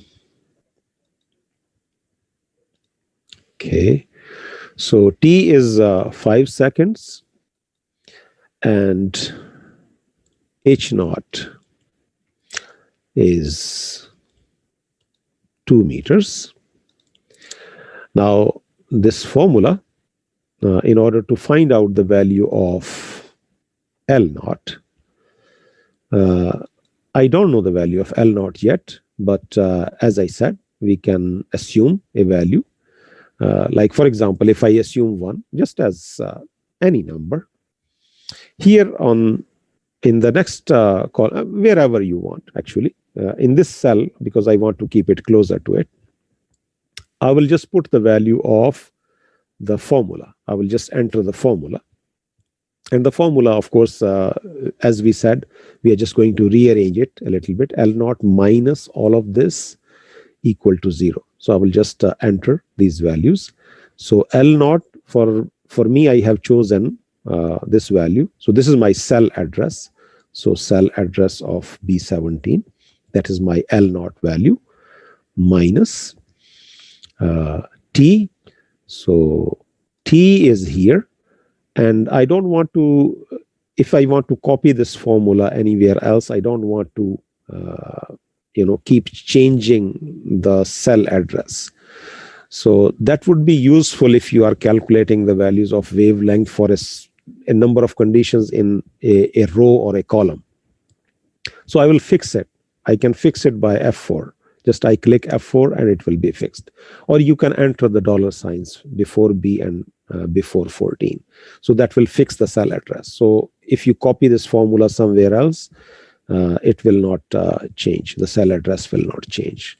So square root. Now the square root of all this thing. Now, of course, I know the value of G, that is 9.81 multiplied by the value of L0. Again, I will give the same address, divided by 2 into pi. And we said the pi is defined in the worksheet as writing pi with empty brackets. So we have written this 9.81 times L naught divided by 2 pi multiplied by this term inside 1 plus and then another bracket again pi into H naught, which is here. Again, I will fix it because if I want to copy this formula somewhere else, I would not lose the cell address there, divided by L naught. And then again, L naught is there. And I will close this. Now I have to square it, square. Then I will close this as well. So this bracket is closed. Now I have to close another one because I'm taking the square root of the whole thing. So now if I close it, now here, according to the formula that I have rearranged here, it should be 0 because according to what we have seen, that L naught minus all of this must be equal to 0 according to the equation. I want to make this thing to be equal to 0 by changing the value of L naught. Now here, we just go to data and go to what if analysis, and we go to goal seek. When we enter goal seek, we already were at this cell address where the formula was entered. So C17, and we want to make it to 0 by changing the value of L naught. And that's it. So we have set it up and we just say OK. Okay. So once we do it, we see that the goal seek has already found the solution. So this has become, the equation has become 0 and the value of L naught that we have obtained is, it is actually approximately, it's 39.99 something. So because we are not using so many decimal points, so that's why it is rounded off. So 40 meters is the wavelength. So in this manner, we can actually do all these calculations here. Now, the other way, of course, as we said, is the method of the VBA. Now, we have to develop a VBA function. Now, just for until now here in this goal seek procedure, is there any questions or any confusion until now? I'm sorry, I'm asking a very silly question actually, but anyway, just I have to make sure. Clear. It's clear, yeah, okay, Clear. nice. So just the other part, which, as I said, about the VBA. So about the VBA, I will leave it for you to do it. What I will show you is what we have done for the linear wave theory. Okay, so what I'm going to do is I'm just going to copy the same function that I have shown in my presentation.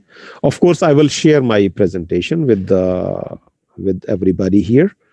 So you can actually download that presentation as well as the Excel sheet where I have done some of these things.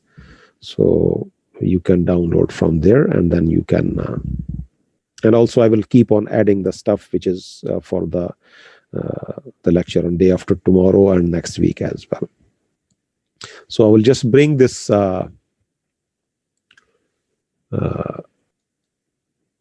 linear wave theory function in this. Now, as I said, let me just change my share to the screen. So in that manner, you will see the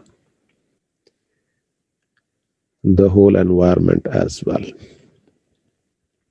So as I said, in case of VBA, we say Alt F11 and Alt F11 will open up the, oh, it's not opening. Why it is there? Let me just see. Let me see.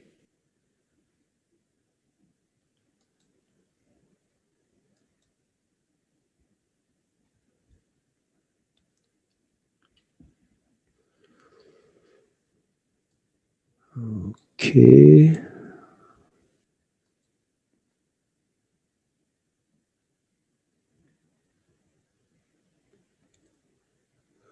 Okay.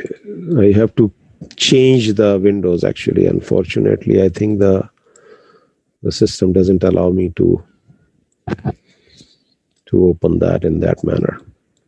So this is the environment that I'm talking about, the VB environment.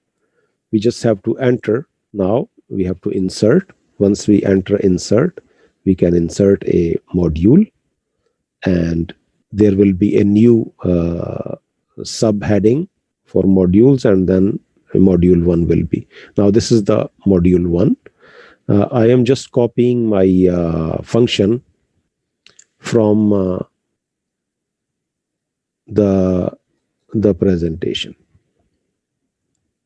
Once you copy this, but this is linear wave theory. Yeah. So as I said, I'm talking about linear wave theory, not the second order wave theory by Stokes.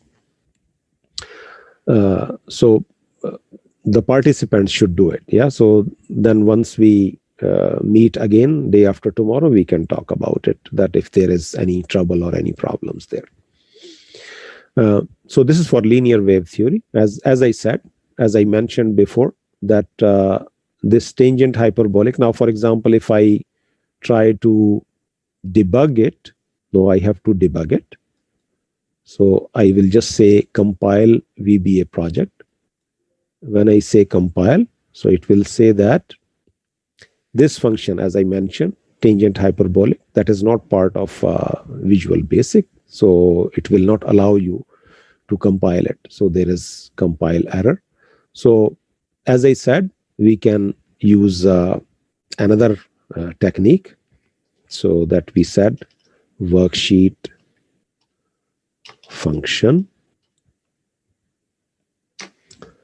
and tangent hyperbolic. So it is now identifying tangent hyperbolic there. So that's fine. Now if we try to compile it again, compile. Now it's not a problem. This is fine. I will just save it. One more thing that I mentioned as before, that this file, when I started it, it is XLSX format. Whereas since I have put macro there, a VBA program, so just like a macro. So since I have put it there, I have to now save it as another different file. So I will just, for the time as it is, but see, it is asking me the following features cannot be saved in macro free workbooks.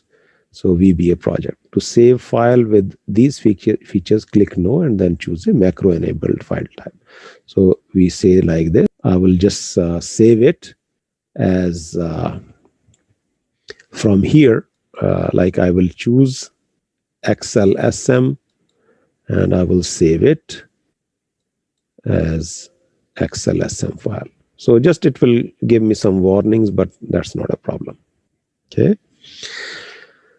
So this is done. Now I come back to my sheet where I'm going to use this function, where I am having my function here. Okay. Now, by the way, this is, I will just put it in a, now we are talking about the linear wave theory. Okay. So let me just again make the symbols a little bit bigger.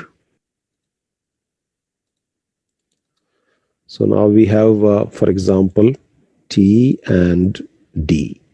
Yeah, so, for example, it is 5 meters, 5 seconds, the wave period. D is, for example, 10 meters. So this is in seconds, and this is in meters. Again, from here now, I want to find out the wavelength. So the wavelength by linear wave theory. Yeah, so that will also be in meters, of course. Now here I will just enter the function that I entered. Yeah, so in that function, I will just write down as I use the formulas in Excel. So I will say equal sign, and then I will just, when I say W, see my function is already there. So wavelength is there, and there are 2 arguments. The first one is the time period. The other one is the depth. And just we enter, and it will be able to calculate the wavelength. For just please note that this is linear wave theory. So if we want to compare the value with the deep water, then of course we have to have like a very high depth here so that we can compare it with the deep water wave calculations by Stokes or by linear wave theory. So in this manner, we can actually do very simple programs in VBA, and we can utilize them for our day-to-day calculations.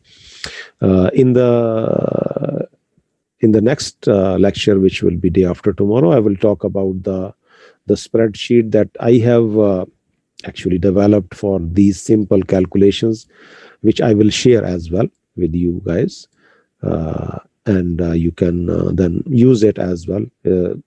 Actually, I have published a paper based on that spreadsheet related to teaching, actually. That you can use that spreadsheet. It is free and it is open as well. Like you can change it.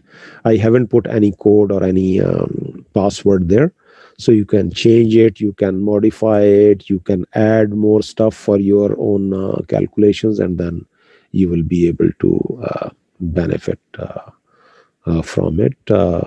So that's. I think I will stop here. But before that, I will just go to the conclusions, which is just a simple thing. Let me just change my share to the presentation. Okay, so the conclusions of this lecture is that Excel can be useful for engineering applications if we use simple VBA programs. We can use VBA functions to develop coastal engineering applications, and developing your own application, by using basic equations. It will improve your understanding of the technical background of the solutions.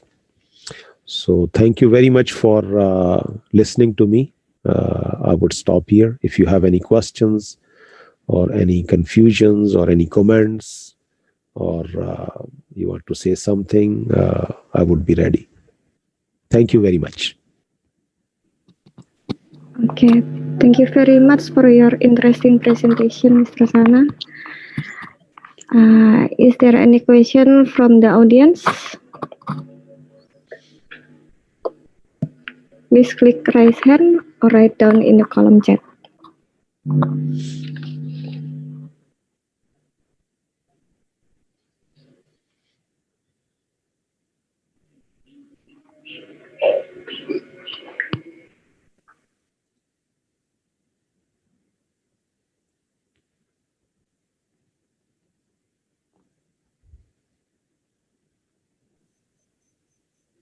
Bu Danis, I see Pak Wisnu is raised hand. Pak Wisnu.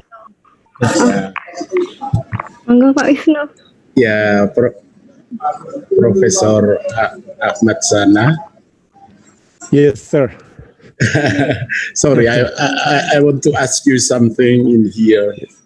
Yes. If I want to use MS Excel, if I want to use it for my program,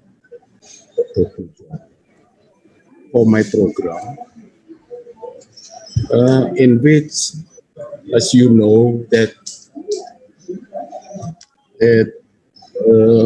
my program, the variable of my program is always getting bigger and bigger because the set vortices is getting bigger in every time steps.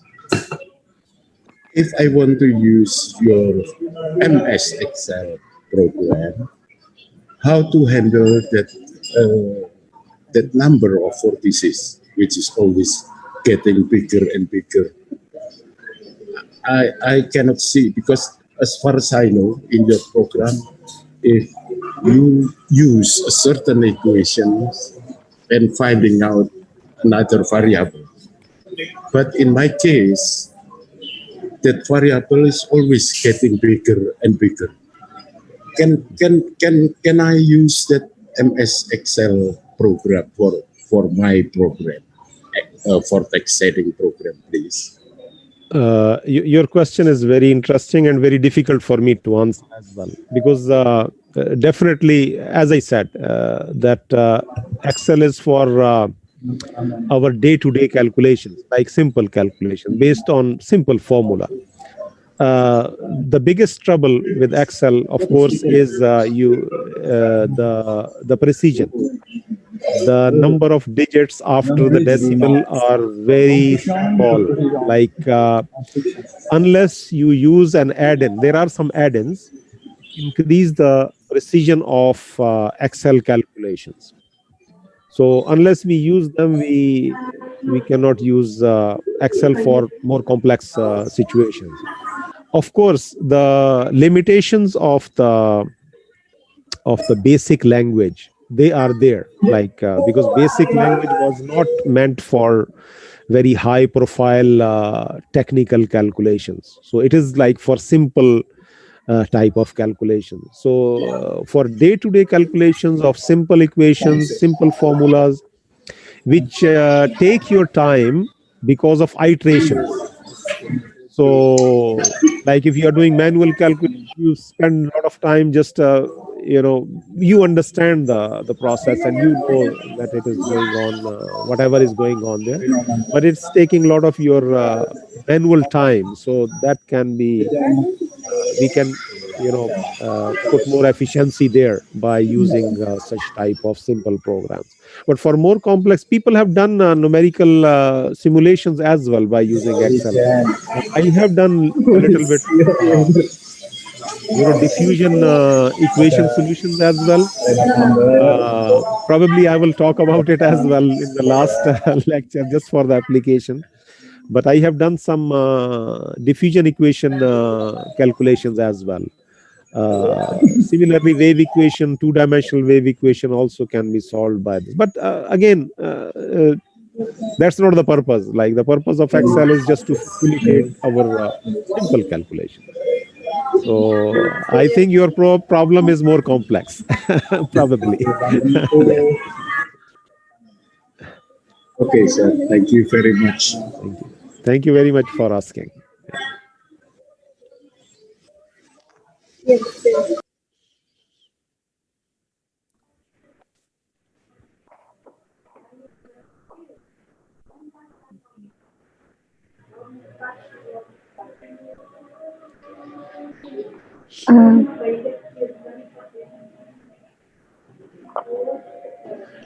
Pak Dendi mungkin katanya mau nanya tadi. Yeah, I have a question, brother. Yes. Yeah. How are you? I hope. Alhamdulillah. How are you? Alhamdulillah. Nice to meet you. Thank you very much for your time and your knowledge to support this program. No it's problem. Very My pleasure. beneficial to our students and my colleagues also. Yeah, I have a question. Yes. I never used the Excel program to more complex equation. But I want to ask you, maybe you have already more experience to use the Excel program. Any function to uh, use in Excel program to solve the differential equation, second order, for example, or impartial differential equation directly by using the Excel program. Thank you very much. Thank you for your question. Yeah, as I said, it's as you know, the Excel program is not for specifically for scientific hard lines scientific calculations. So direct use of the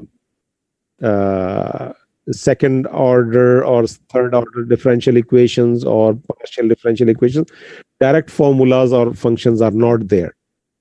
But as I said, you can develop them yourself. Like you can develop your own numerical model. The good thing about Excel is like if you want to plot the results, that would be directly coming from the same environment. Like you, in our case, as you know, in our case, we normally work in Fortran. We do the calculations in Fortran and then bring those results. And still I am doing that. But I mean, like you can develop your program in VBA, and then it will be easier to actually use those results to plot them, like in several types of graphs, or you can show them in tables. But it is possible if you develop your own function. So it's not like directly it's not available, unfortunately. Okay, thank you very much, brother. No problem. Thank you. Is there any question again?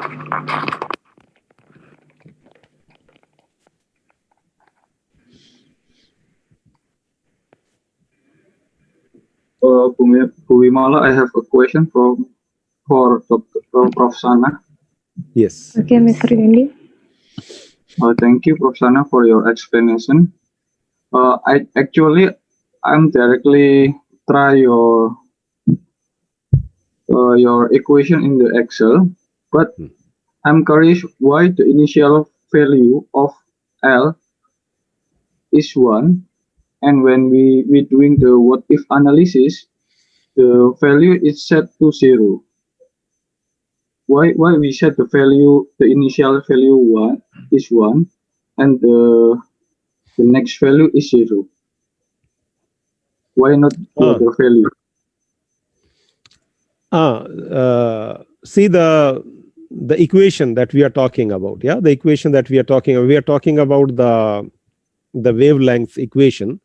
We have rearranged so that all the terms in the equation, they come on one side and the right hand side will become 0. So that's how we have arranged it in order to use the goal-seek method. Because goal-seek method needs a cell address where you have put the formula, and it also needs the value on the right hand side. It should be a constant at the right hand. In our case, when we rearranged our formula, as I can show you, I think I'm still in this environment. Let me just go there. Yes, I think I'm sharing this. Yeah. See, what we have done is like we took all the this term as well on the left hand side. So L naught minus this whole thing, then right hand side will become 0. So the equation has been rearranged in that form. Now when we are using the goal-seek, in goal-seek, let me just go to goal-seek now so that we can understand what we are talking about. In goal-seek, we have Yeah, in goal seek, we have entered the whole formula here now. The formula that we rearranged, L minus this thing equal to 0, we have entered it in this cell. Now, by definition, this formula should result in 0, because this is what equation says. The equation says that the result of this formula must be equal to 0. Now here we should choose a value. We should choose a value that makes it 0. Now we chose, for example, I choose anyone. I'm not choosing 0. Why I'm not choosing 0? Because 0 is coming here in the denominator as my first trial. Because if I put 0 here, then I'm afraid that it will become like undefined, because it will be 1 over 0 becomes infinity or something like that. So that's why I'm going to use this a whole number. You can choose, for example, 2, any value. So, but when you will put the value of any other number, now you see that this value is minus 27. It should be 0. So that's what I have done. Like I will just use this cell address, go to the what if analysis, goal seek, and I will say that I want to make this cell address to be equal to 0 by changing this value. So automatically Excel will do the iterations instead of myself doing it. So it will do the iterations, and then if I say OK, and it will give me the result. Oh, see. So the iteration is now done by Excel, not by me personally, like manually. I'm not doing the manual iterations there. So that's the benefit of using this. Okay, thank you. It's so clear. yeah, you can actually use any formula, like any formula which needs iterations. You just rearrange it so that one side should be known like a number. So put all the variables on one side and put the known value on one side, and then you can see that in goal seek you can say that, okay, this cell address, make it equal to this number by changing the iteration variable. So it will automatically do it. So that's how the thing works. So it facilitates you, like instead of doing the manual calculations. Okay, thank you. No problem. Welcome. Okay.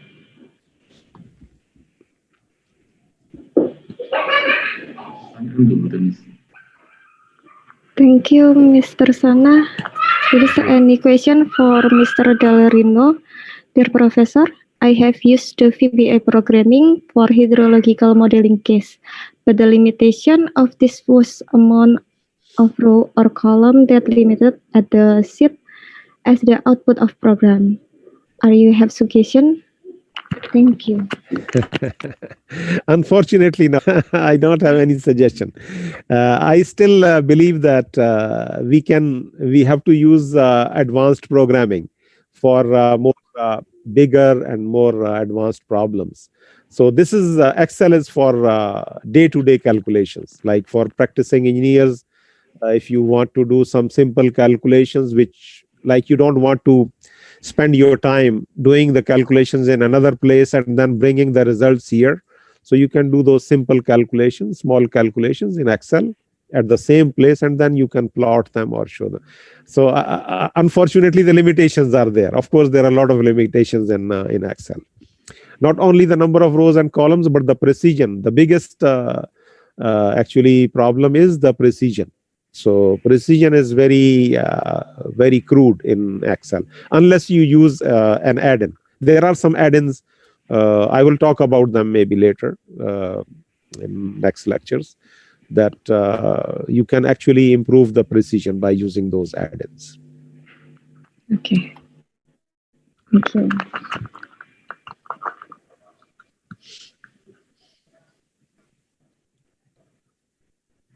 Is there any question?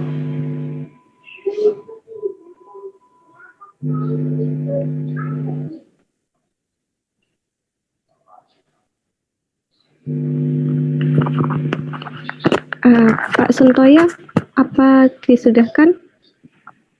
Iya, kalau tidak ada pertanyaan lain.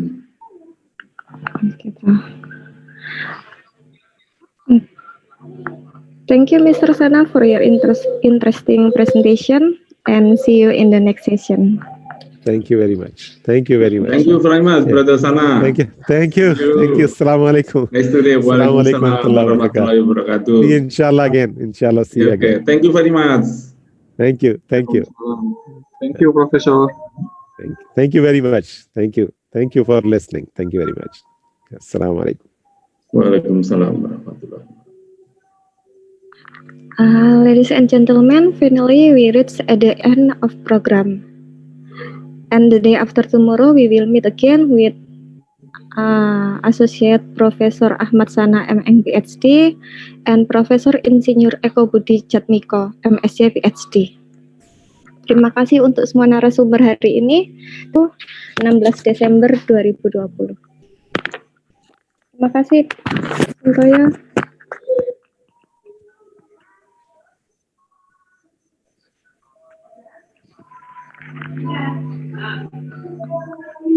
Saya kembalikan pada Pak Dendi.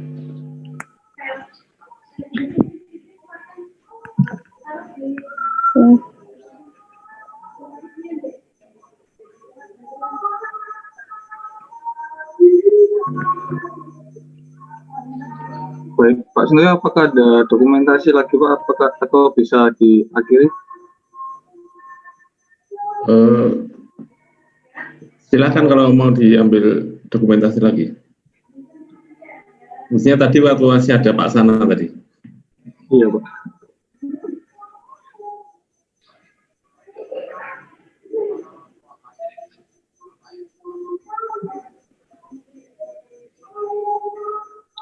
Baik, Bapak Ibu, sebelum diakhiri, saya mohon untuk menyalakan kamera supaya bisa kami dokumentasikan lagi. Dan kami mohon jangan lupa untuk mengisi daftar hadir yang sudah kami kirimkan ke kolom chat. Nanti untuk sertifikat dan materinya akan kami berikan setelah serangkaian acara ini berakhir. Jadi acara hari ini, ESP3 ini masih ada untuk hari Rabu, Senin, dan Rabu minggu depan lagi. Jadi totalnya ada 4 hari. Baik, ini halaman pertama.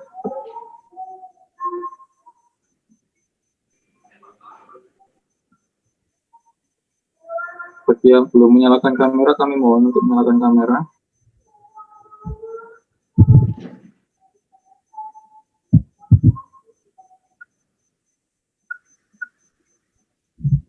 Halaman kedua.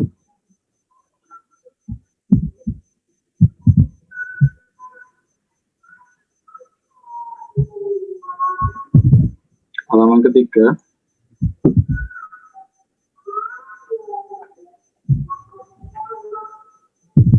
Dan halaman keempat.